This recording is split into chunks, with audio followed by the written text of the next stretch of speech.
me. One more combo. That ain't Falco. That ain't Falco.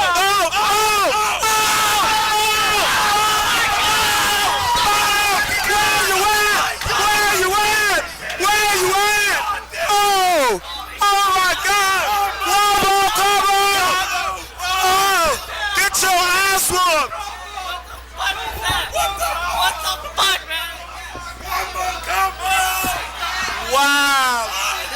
Huh? You play that? Nah, not yet. When the set's over. My dick hurts! Bobak's dick is hard! Oh my god, we're all a little bit hard. Anything to... Alright!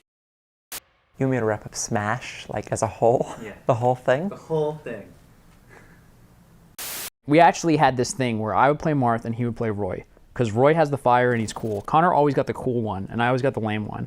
So we would play these two characters, and it was obvious that Marth was like pretty slow and his moves were way weaker. So we went on Wikipedia and we looked up these two characters. Wikipedia said that at low levels, Marth was slow, Roy was fast, Roy was strong, Marth was weak. But at higher levels, it turns out that Marth's way faster and more powerful. And so we were sitting there thinking like, what is this level? There's another level? There was always this kind of like in the back of my mind, we're missing something, but I didn't really care because it was just a video game. And then comes college, and I was the best in my dorm. I played Ganondorf. I really think that I was the best. If you go back and ask some of the people there, maybe they would have said that I lost a couple 4-player matches, but whatever. And then I met Cactuar.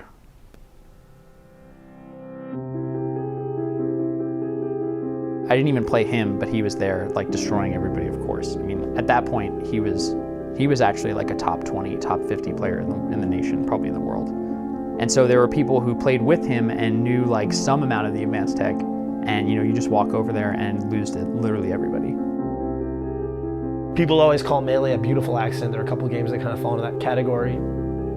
Marvel vs. Capcom 2, another fighting game that's often cited as being so chaotic and so crazy, but like the metagame just kind of fit together beautifully. And you never know what aspects of those games were like really intentional and what weren't. Most games take 3 years plus to make.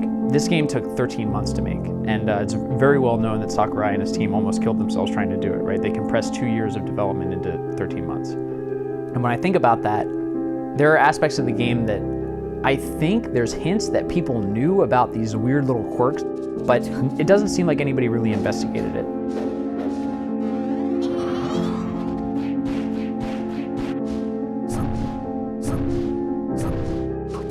The directional air dodging, if you hit the ground at an angle, you can actually slide along the ground. And that's called a wave dash if you do it right as soon as you leave the ground. Yeah, that's actually crazy. You're sliding across the stage.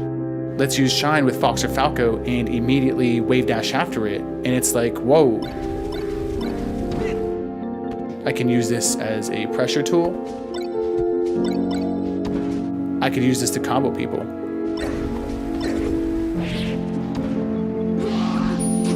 It's not there out front. You know, these aren't things you see in the manual. These things were discovered. It doesn't give it to you. It's not going to tell you to do that. It doesn't even present the need for it. There's not a need for a jump cancel grab until you're thinking to yourself, how can I be a couple of frames faster?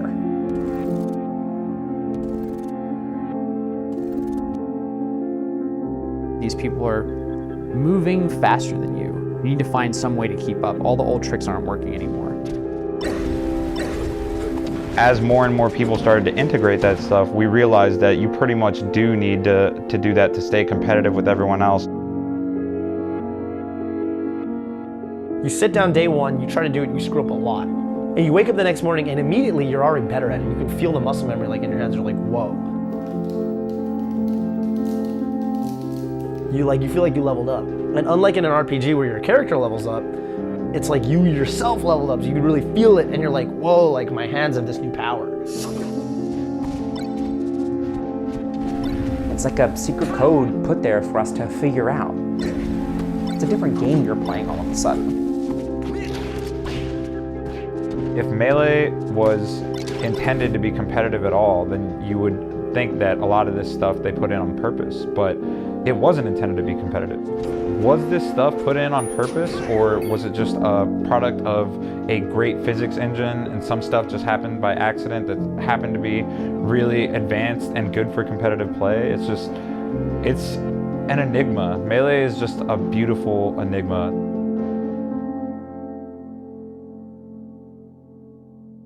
Are you coming for Apex? Are you coming for Apex? Yeah, I'm coming. But I really want to win this one because the winner gets a free flight and free hotel. Here? I think you go win. I mean, Axe is the only one that can give you problem. Axe is the only one that can give you problem. Yeah, I guess.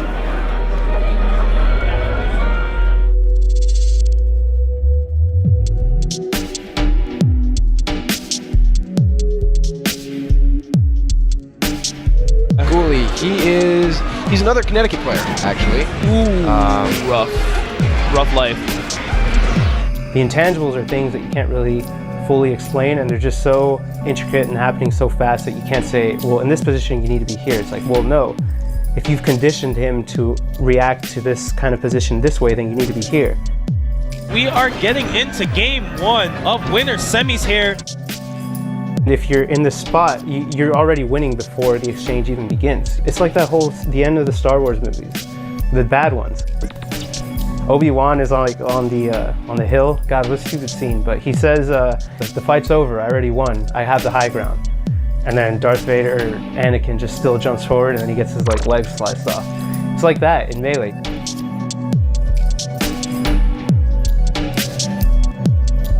You're in a position and that neutral game situation is already over. If they attempt to do anything, it's over. The best they could do is reposition, and that's the neutral game.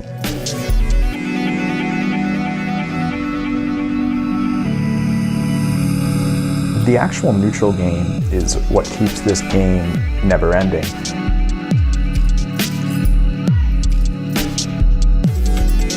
Aspects of it just defy logic. You've got to have this next level in the zone thought process to play it well. Armada will recognize he's at a disadvantage and you recognize you're at an advantage. Instead of challenging that, he shifts around and repositions. And then you have to do the same. Until one of you commits in that good or bad spot. And then that's how the game breaks from the neutral game and then goes into the punish game. And that's where Armada's amazing.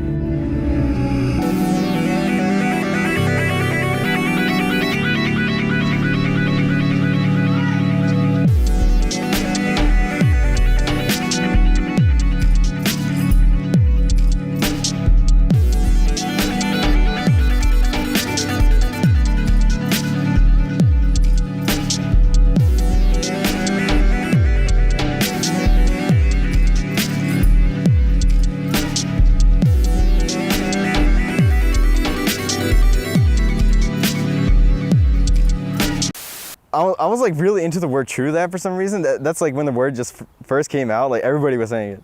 And so I was walking down the street and walking home from school and I'm just true that, yeah, true that. I'm just, I said it so much that it became my name. Smash tag is chaotic. Sago. Solid Jake is my tag in the Smash community. JV3x3, just random numbers and initials. Some people create the tag when they're younger. Chillin' Dude 829. Morg. Unknown Force. WIFE, wife. If I could go back and change it, I probably would. I would be something cool like Dark Rain, but as it is, I'm wife and I identify with it. I wouldn't say that I found myself in Smash, but I found a second self in Smash. Having this gamer tag and this alternate life and this alternate set of friends and this alternate set of goals allowed me to have an identity that was very different.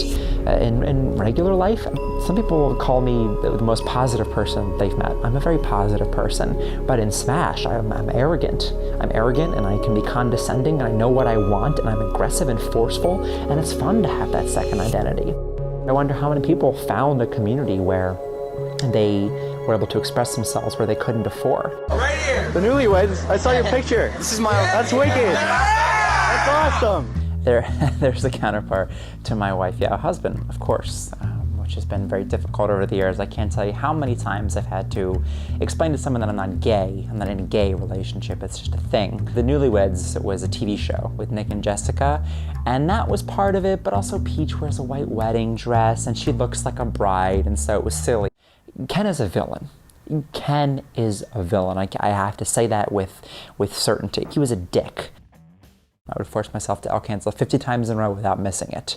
And then it would be, you know, Dash Dancer or whatever it was. And it was a lot of just training and getting better. And I had a notebook where I made notes and I would watch videos. It was very serious for me, and it was a very conscious, specific, directed effort at becoming better.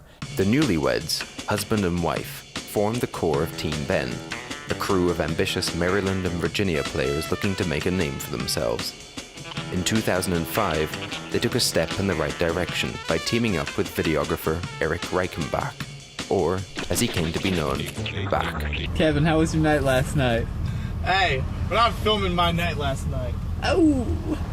Bach's well-produced montages and documentary videos became the gold standard for Smashers, showing the world what these tournaments were all about, and putting Team Ben front and center.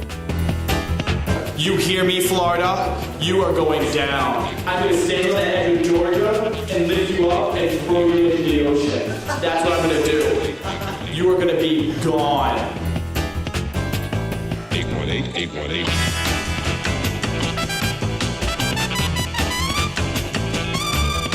You see that? I'm nuts.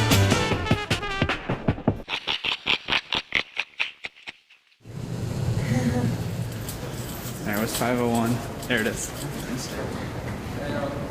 Hey, easy on the camera, dude. Eating without us. Check this out. I got 2 plates. How ritzy is that? I am the Marth Slayer. I don't lose to Marth. Okay, let's just be clear about that. I don't lose to Marth. Kevin, husband, and I have been playing video games together since we were 7, and our synergy is very important. He's my #1 practice partner.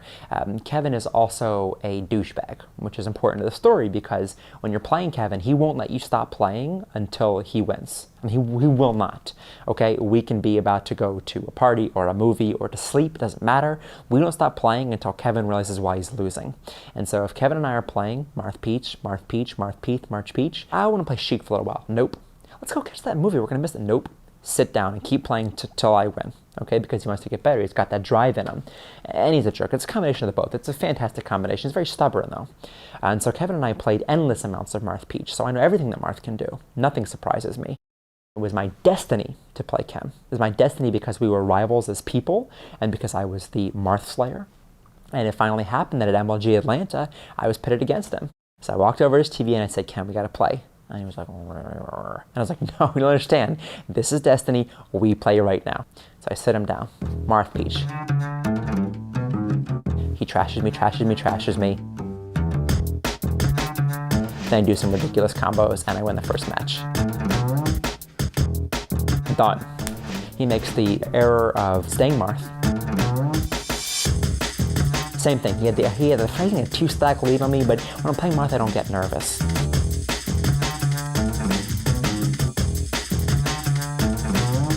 I'm about to beat him and 3-0 at an MLG. Big deal. Third match, if it's just to go to Fox, as if I don't eat Fox as well. So I'm eating him. It's going great. I'm up 2-stack to 1, and he's ready to go. 1 good ledge guard will do it, no problem. He kills me, and then it's 1-stack to 1-stack, and then he pulls the what I now call the Pokemon Stadium combo, where he's kind of moving me upwards, up air. Maybe there's a second up air, I don't know, but a third one would have killed me. But Fox can't reach Peach at that level, so I didn't even bother to DI or to air dodge or anything because Fox can't reach there. But Ken, that resourceful son of a bitch, jumped on the windmill and then got me on the top level. And I died. I was furious, and that was it. That was my glory. And then I do start to get nervous, which is terrible. I don't know why I went back to Marth. I guess because they did pretty well against this Fox, but he beat me. I don't really know how. I guess it was the nerves, but I consider it a fluke because I don't lose to Marth. And the final match was on Mute City. It was on Mute City, and I was doing well, as a Peach should on Mute City, and I was up again 2-stack to 1. Yes! One more. Just get some percent. That's all you need. All I had to do was just finish him off. I was so nervous at this point. I've never been so nervous in my life.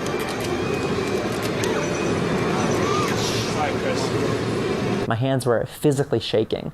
They were covered with sweat and they were shaking, and I couldn't play, and I'm sorry to John. I know that I am. I was clumsy and I must have been obvious, and he beat me. God damn, I fucking suck.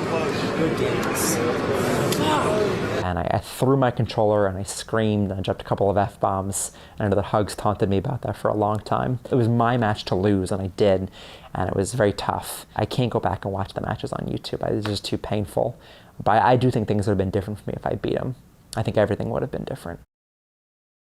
I'm here at MLG Atlanta with Ken and Isaiah, the winners of the doubles for the Eastern Regional Conference. Husband and wife both gave you guys runs for your money.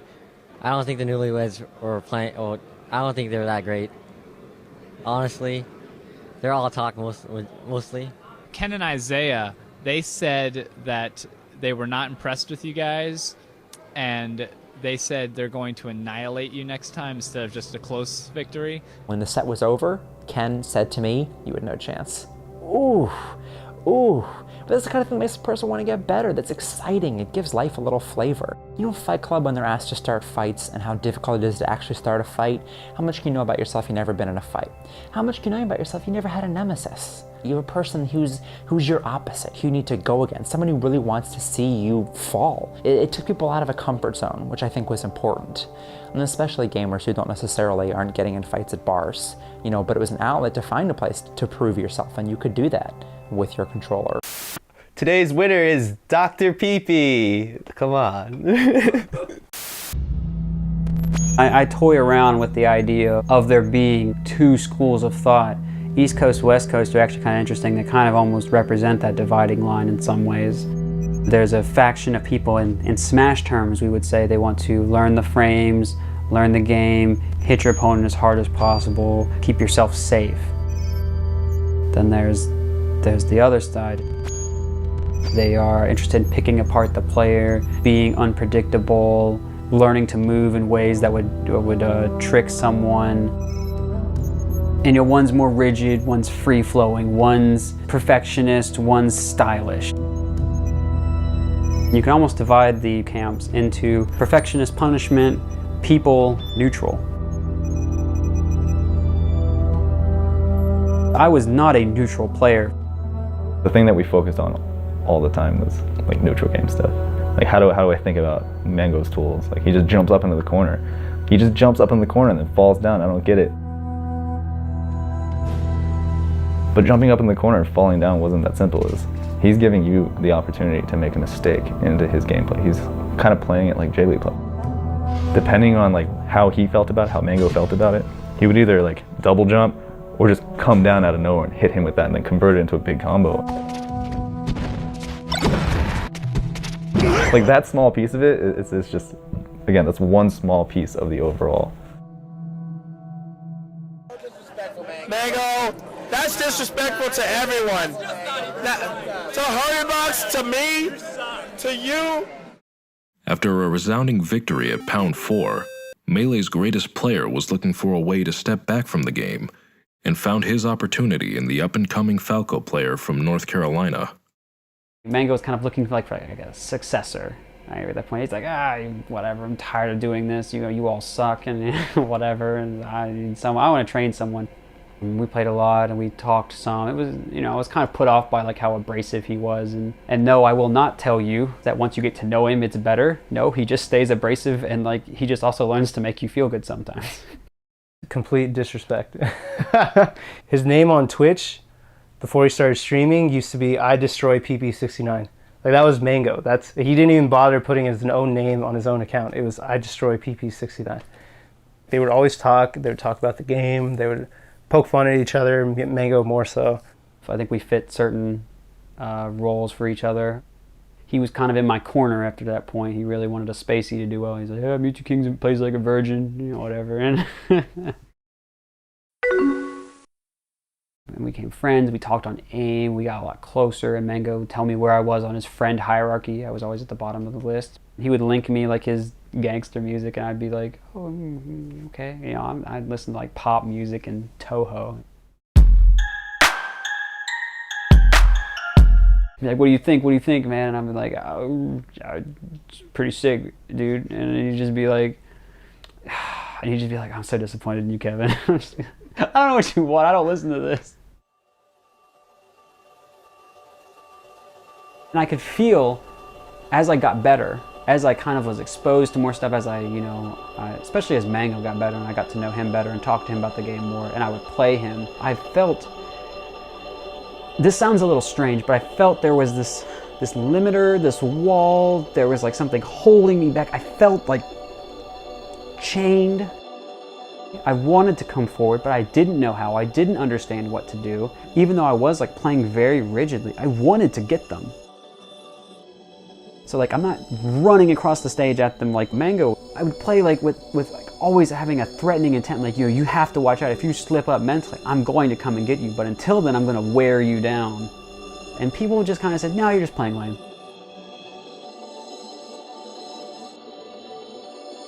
And so there was a huge internal struggle there, which, you know, it's kind of is compounded by I really wanted to make people like me and like how I felt about myself. I'm going to give up so much if I do it. I don't know what to do. Something through all of my emotional intensity just cut across. Something in my brain had been working in the background, apparently. I'd been like looking at the match and really analyzing it and thinking about it, and I was hit with, like, all of a sudden I was like, wait a minute. I was putting together connections, and there was like things I wasn't seeing in the match, and I started thinking about like how some of his habits that I kind of remembered, that, like, and I was like, you know, this guy actually kind of falls apart. This guy's not very solid about this or that. And then I was just like, oh my gosh, I can totally beat this guy. I can do it, you know, and I just got fired up and I said, screw it, you know, let's go, let's do it. So I go there and I get to the grand final, sit down, and he's coming over, and I'm looking at him, you know, walking over, and like, who does he think? He like he's owning the place. I was ready, you know, I wanted to get him. Okay, feeling the hype here at Pound 5. We got the grand finals happening right now. We got PP versus Armada. PP starting at blue spot, down under down to match. Very nice. In that set, I kind of took the limiter off, and when I said, well, I don't care how it goes, I'm gonna get this guy.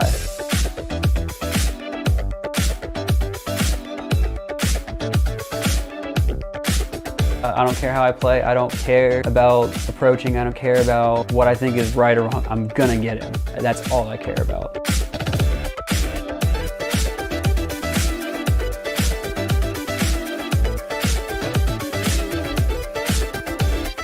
Playing aggressive, and it was kind of ugly, but you didn't care because it was working, and I was like, whatever, I'm gonna do it.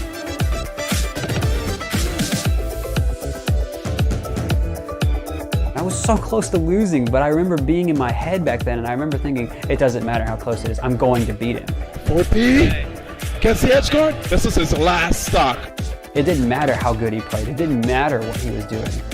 I was going to beat him. Armada's are big! And I was furious.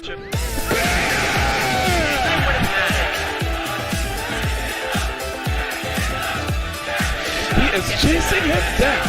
Ooh! Oh my God. Oh!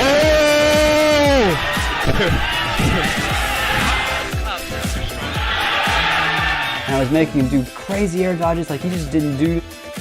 And he was down smashing and I was far away. And he was doing rolls and he didn't roll because he was Armada and he held that shield, like he held the line. And comboing and the crowd was going nuts.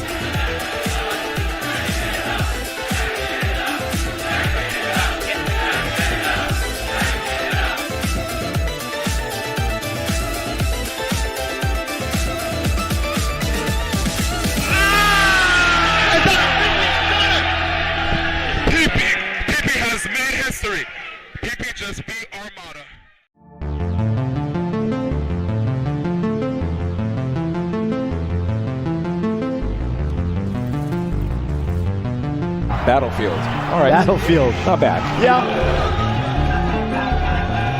Down tilt's good, you know, when they go low to like go for the ledge, but if they're like high up enough that down tilt's not quite gonna reach, you gotta do the jab. Exactly. A good single hit up air.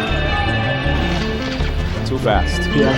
Ooh, the jab up smash, the floating slayer. shying away from a potential follow-up, but nice. Okay, bravo. Nice forward air. Wow. And PPMD with the tipper. Oh, wow. Actually ran too far in with the grab. Wow. I'm surprised that worked. Oh, Leffen a little too hungry.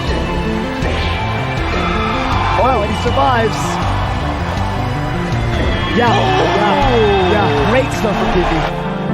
I want another tournament where I've come up, where I've trained like I'm a new player. This is everything I've read for. This is everything I went through, these trials, these hardships, these years of development.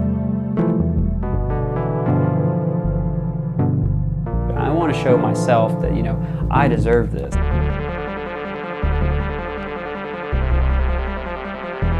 This is what I want to show myself, and I want to be the absolute best I can do. All that matters now is just the doing of it.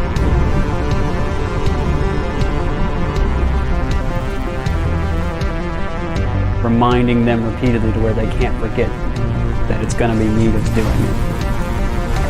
He is the biggest up-and-comer, and he is the one who's going to take the title of best in the world if he has his say. Okay. Oh, wow. Yo, YouTube kick-esque. Left it up air? Yes. I love the soft back air before the up air, and he's able to convert that whole situation in KO. Left it back in the lead. Wow. There. All right, PP needs to... The second upset is louder than I may have heard it in years. Man, if he had maybe shined instead of up smashed, I'm not sure. This is a super tight battle right now. He's got the... PPMD, that was too fast. The immediate edge hog. Oh wow, left it.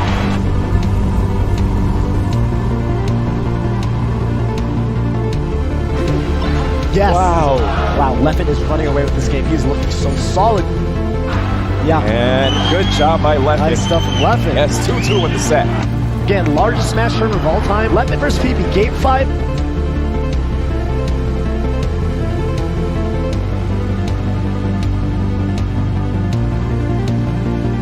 That'll do it. Leffen's back in the game. Last up situation. And last game here at Pokemon Stadium. Crowd on their feet. Brilliant air dodge from PP. Scary stuff. Yes. Uh-oh. Wow, the charge. Oh, and Leffen misses it. Going too low at the side B. PPMD and another Apex gets himself right there in grand finals. From winner's side. Yes, sir.